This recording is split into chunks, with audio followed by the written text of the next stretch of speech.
Perdebatan tentang apakah Nabi Isa mempunyai murid menjadi salah satu topik yang menarik dalam kajian agama karena melibatkan 3 sudut pandang, yaitu tradisi Yahudi, tradisi Kristen, dan pandangan ilmuwan Muslim.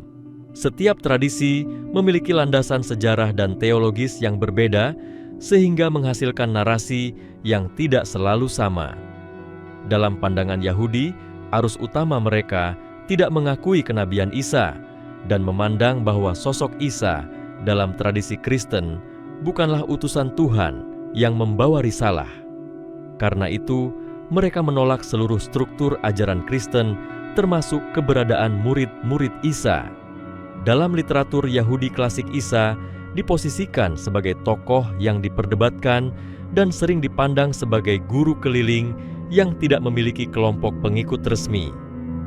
Dengan kata lain, argumen mereka bukan hanya menolak status kenabian Isa, tetapi juga menolak gagasan bahwa Isa memiliki sekelompok murid yang setia dan terorganisir. Pandangan ini lahir dari posisi teologis mereka bahwa Isa bukan figur yang sah dalam jalur kenabian, sehingga mereka juga menolak segala tradisi yang berkaitan dengan dirinya. Berbeda dengan itu, tradisi Kristen menempatkan Isa sebagai pusat ajaran dan menegaskan bahwa beliau memiliki kelompok murid khusus yang disebut rasul yang berjumlah 12 orang. 12 murid ini diyakini sebagai orang-orang yang dipilih langsung oleh Isa untuk menyebarkan ajarannya setelah kepergiannya. Narasi ini menjadi bagian inti dari kepercayaan Kristen awal dan tercatat dalam kitab suci mereka. Murid-murid Isa dianggap sebagai saksi utama atas semua ajaran mukjizat serta peristiwa besar dalam kehidupan Isa menurut perspektif mereka. Dengan demikian, keberadaan 12 murid adalah fondasi historis dan spiritual yang sangat penting bagi komunitas Kristen. Jika pembahasan 2 pandangan itu dilihat dari kacamata ilmuwan Muslim, maka arah analisisnya menjadi lebih luas. Para ilmuwan Muslim berpijak pada Al-Quran dan hadis serta kajian kritis terhadap sumber-sumber sejarah baik Yahudi maupun Kristen. Dalam ajaran Islam, Nabi Isa diakui sebagai nabi dan rasul besar yang diutus kepada Bani Israel. Islam memandang Isa bukan sebagai anak Tuhan, tetapi sebagai hamba dan utusan Allah yang membawa kitab suci Injil. Dalam Al-Quran disebutkan bahwa Nabi Isa memiliki hawariyun, yaitu para penolong setia. Kata hawariyun dalam bahasa Arab merujuk kepada sekelompok murid yang mempercayai risalah beliau dan membela beliau dari kaum yang ingin menentangnya. Al-Quran menyebut pernyataan mereka yang terkenal, yakni siap sedia menjadi penolong agama Allah bersama Nabi Isa. Penyebutan hawariyun dalam Al-Quran menunjukkan bahwa Nabi Isa memang memiliki murid, meskipun Al-Quran tidak memberikan jumlah dan rincian pribadi mereka secara spesifik. Para ilmuwan Muslim kemudian mengaitkan informasi ini dengan riwayat-riwayat sejarah. Mayoritas mereka berpandangan bahwa adanya hawariyun merupakan fakta yang diakui dalam sumber Islam dan sejalan dengan logika sejarah. Nabi Isa berdakwah kepada masyarakat yang penuh perlawanan dari kelompok penguasa agama saat itu, sehingga secara alamiah seseorang yang membawa risalah pasti memiliki pengikut setia. Kajian sejarah menunjukkan bahwa para nabi sebelumnya seperti Musa dan para nabi Bani Israel lainnya juga memiliki pendukung. Karena itu, secara historis, sangat tidak mungkin seorang nabi besar seperti Isa berdakwah sendirian tanpa pernah memiliki pengikut. Namun para ilmuwan Muslim juga mengkritik beberapa rincian dalam tradisi Kristen. Mereka menilai bahwa angka 12 murid tidak bisa dibuktikan dengan kepastian sejarah karena sumber Kristen ditulis jauh setelah masa Isa.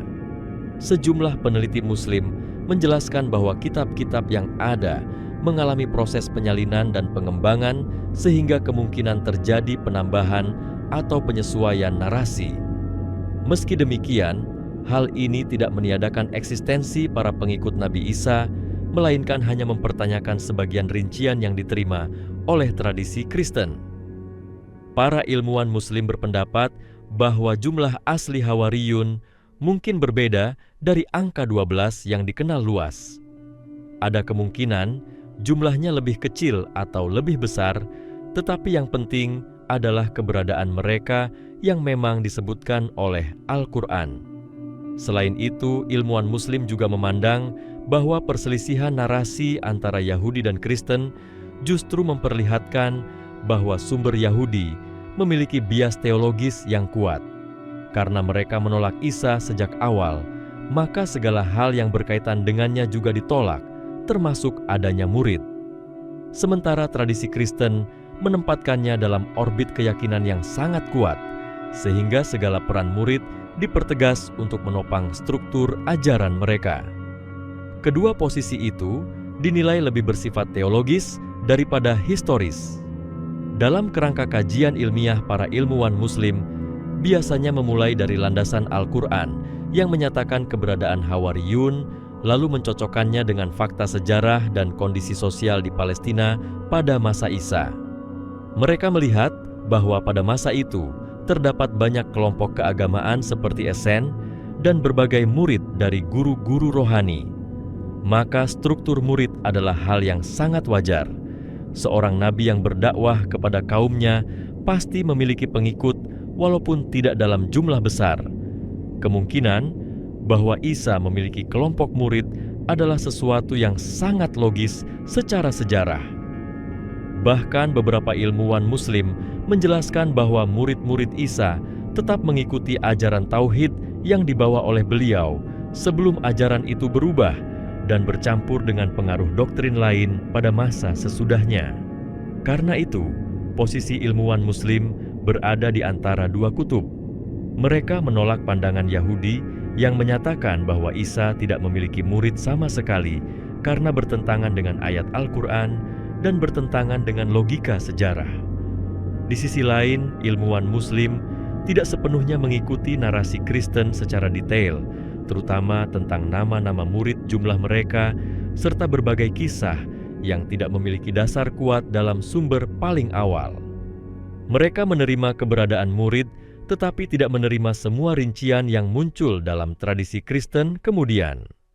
Pada akhirnya, pembahasan ini menunjukkan bagaimana perbedaan teologis dapat membentuk cara pandang sebuah tradisi terhadap sosok sejarah. Yahudi menolak Isa sehingga menolak muridnya. Kristen meninggikan Isa sehingga memperluas narasi muridnya. Islam menempatkan Isa sebagai nabi besar dan karena itu mengakui murid-muridnya, namun tetap kritis terhadap narasi-narasi tambahan yang tidak dapat dibuktikan secara sejarah. Pendekatan ilmuwan Muslim menawarkan jalan tengah yang memadukan wahyu Al-Quran dengan kajian historis yang objektif. Dengan mempelajari semua perspektif ini, seseorang dapat memahami bahwa perdebatan tentang murid-murid Isa bukan sekadar perbedaan cerita, tetapi merupakan refleksi dari perbedaan keyakinan yang mendasar antara tiga tradisi besar dunia. Pembahasan mengenai murid Nabi Isa dalam perspektif ilmuwan Muslim terus berkembang karena topik ini tidak hanya berkaitan dengan persoalan teologi, tetapi juga menyentuh aspek sejarah sosial dan perubahan ajaran dari masa ke masa. Para peneliti Muslim melihat bahwa gambaran tentang kehidupan Isa tidak dapat dilepaskan dari dinamika masyarakat Bani Israel yang pada waktu itu dipenuhi persaingan kelompok keagamaan serta ketegangan dengan kekuasaan politik. Dalam suasana seperti itu, keberadaan sekelompok pengikut setia menjadi sesuatu yang sangat mungkin. Para ilmuwan Muslim menggambarkan bahwa dakwah Isa merupakan seruan yang berani kepada kaumnya agar kembali kepada ajaran para nabi sebelumnya, sehingga tentu ada individu-individu yang tertarik kepada ajarannya, lalu mendekat dan belajar secara langsung darinya. Dalam tradisi intelektual Islam, istilah Hawariyun memperoleh perhatian khusus.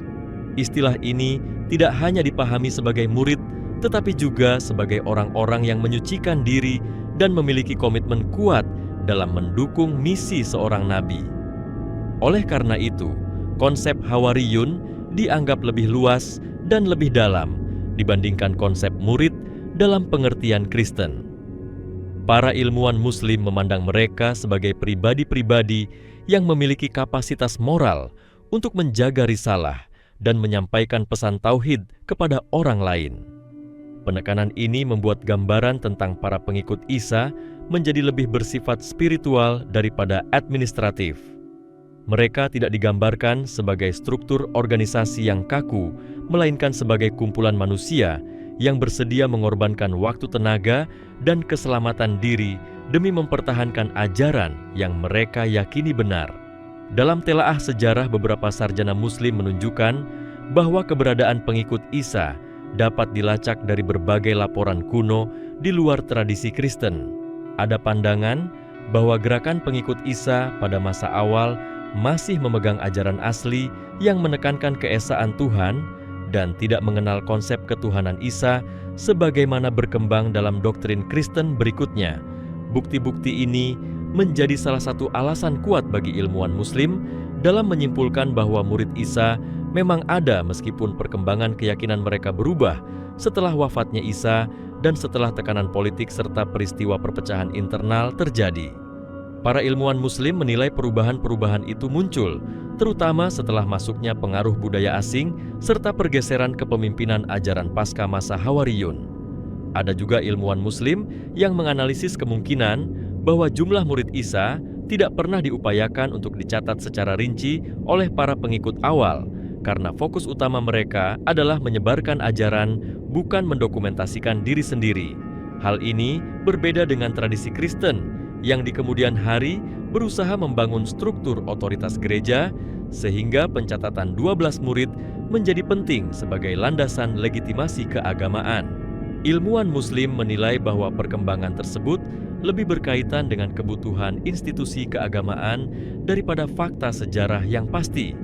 Karena itu, mereka bersikap hati-hati terhadap angka 12 meskipun tidak menolak bahwa Nabi Isa memiliki pengikut.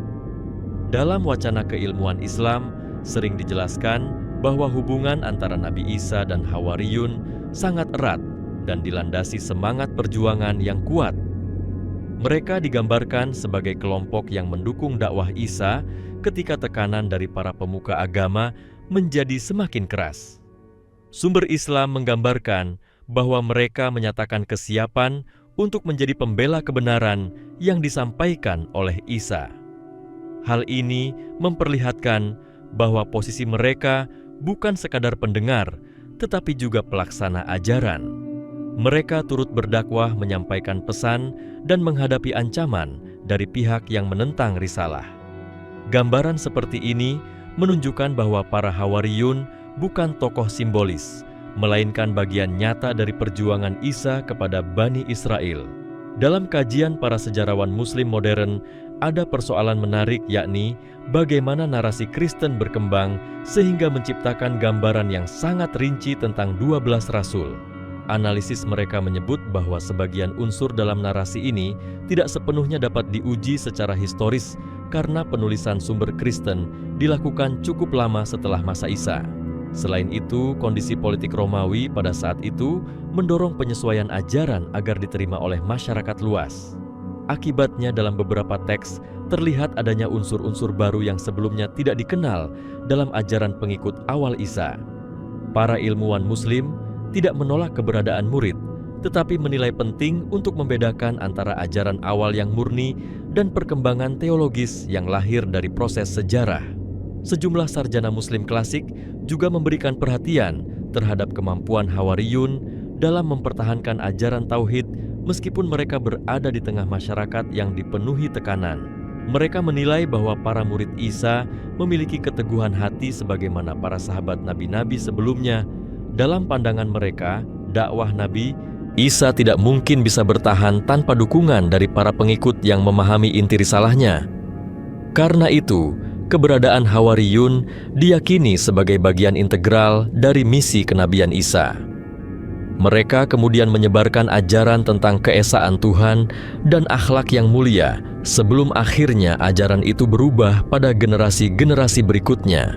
Pada era modern, para ilmuwan Muslim juga menggunakan pendekatan kritik teks untuk mengkaji sumber-sumber Kristen. Mereka menemukan bahwa beberapa daftar murid yang disebut dalam surat-surat berbeda tidak selalu sama, bahkan terdapat perbedaan nama dan jumlah di antara teks-teks awal. Hal ini semakin memperkuat pandangan bahwa angka 12 tidak dapat dipastikan sepenuhnya secara sejarah. Di sisi lain, kenyataan bahwa nama-nama murid berbeda di beberapa teks justru menjadi tanda bahwa memang ada pengikut Isa, meskipun rincian identitas mereka berubah seiring perkembangan redaksi. Para ilmuwan Muslim berpendapat bahwa keberadaan perbedaan ini menunjukkan adanya inti sejarah yang kemudian berkembang dalam bentuk narasi-narasi yang lebih kompleks. Riwayat-riwayat Islam juga menggambarkan bahwa Nabi Isa adalah sosok yang lembut namun tegas dalam menyampaikan kebenaran. Sikap ini membuat sebagian orang mencintai beliau, sementara sebagian lainnya membenci dan menentangnya. Dalam kondisi seperti itu, para Hawariyun muncul sebagai pihak yang membela dengan penuh kesetiaan. Para ilmuwan Muslim memandang bahwa dukungan moral dan spiritual dari para murid sangat menentukan kelangsungan dakwah Isa, terutama ketika konspirasi untuk mengakhiri kehidupan beliau mulai menguat. Keberadaan mereka juga tercermin dalam kisah pengangkatan Isa yang menjadi salah satu peristiwa penting dalam ajaran Islam. Dalam kisah itu disebutkan bahwa Allah menyelamatkan beliau dan memberi kemenangan kepada pengikut-pengikutnya yang beriman. Kajian lebih luas juga menunjukkan bahwa murid-murid Isa memainkan peran penting dalam mempertahankan ajaran tauhid, meskipun jumlah mereka tidak sebesar yang diklaim dalam sumber Kristen. Beberapa ilmuwan Muslim menggambarkan bahwa gerakan pengikut Isa pada masa awal tetap mempertahankan keimanan kepada Tuhan yang satu dan mengajarkan nilai kasih sayang kebenaran serta keadilan. Namun, setelah beberapa abad, ajaran ini mengalami perubahan-perubahan, terutama setelah pergumulan teologis panjang di lingkungan Romawi. Hal ini membuat ajaran pengikut awal Isa semakin sulit dilacak karena tertutup oleh dokumen-dokumen yang disusun setelah perubahan kepercayaan terjadi. Meskipun demikian, ilmuwan Muslim tetap menegaskan bahwa inti ajaran Isa dan perjuangan para Hawariyun tetap terjaga dalam tradisi Islam yang berpegang pada Al-Quran. Dengan demikian, pembahasan mengenai keberadaan murid Nabi Isa menurut ilmuwan Muslim menawarkan sudut pandang yang seimbang. Mereka mengakui keberadaan pengikut Isa berdasarkan wahyu dan pertimbangan sejarah, tetapi tetap kritis terhadap rincian-rincian yang berasal dari tradisi lain. Pendekatan ini membantu memperjelas bahwa meskipun terdapat perbedaan narasi antara Yahudi dan Kristen Islam, memiliki posisi yang konsisten, yaitu mengakui Isa sebagai nabi yang mulia yang memiliki pengikut setia yang membela risalahnya. Pendekatan ilmuwan Muslim juga memberikan ruang untuk melihat bagaimana sejarah dan keyakinan dapat berinteraksi dalam membentuk pengetahuan manusia tentang masa lalu. Dengan memahami perbedaan sudut pandang ini, seseorang dapat melihat bahwa keberadaan murid Isa bukan hanya isu sejarah, tetapi juga cermin dari perjalanan panjang pemikiran religius di antara tiga tradisi besar.